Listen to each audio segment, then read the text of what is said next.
صبح کا وقت ہے۔ احمد اپنے بستر پر گہری نیند سو رہا ہے۔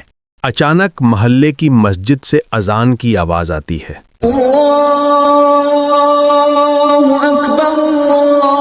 احمد کی آنکھ کھلتی ہے، وہ کروٹ لیتا ہے مگر سستی غالب آ جاتی ہے۔ مگر احمد ابھی بھی گہری نیند میں ہے۔ دوسری طرف لوگ اذان سن کر مسجد کی طرف جا رہے ہیں۔ اچانک وہ ایک خوفناک خواب دیکھتا ہے۔ اس کی بیوی اور بچے اسے چھوڑ کر جا رہے ہیں۔ وہ اکیلا ایک میدان میں چیخ رہا ہے، رو رہا ہے۔ اس کا گھر لٹ چکا ہے، مال دولت سب ختم۔ ڈر اور خوف سے اس کی آنکھ کھل جاتی ہے اور وہ ہانپنے لگتا ہے۔ خوف اور ڈر سے وہ زارو قطار رونے لگتا۔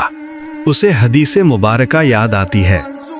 حضور اقدس صلی اللہ علیہ وسلم کا ارشاد ہے، جس شخص کی ایک نماز بھی فوت ہو گئی، گویا اس کے گھر کے لوگ اور مال و دولت سب چھین لیا گیا ہو۔ وہ سچے دل سے توبہ کرتا ہے اور آئندہ پابندی سے نماز پڑھنے کا عہد کرتا ہے۔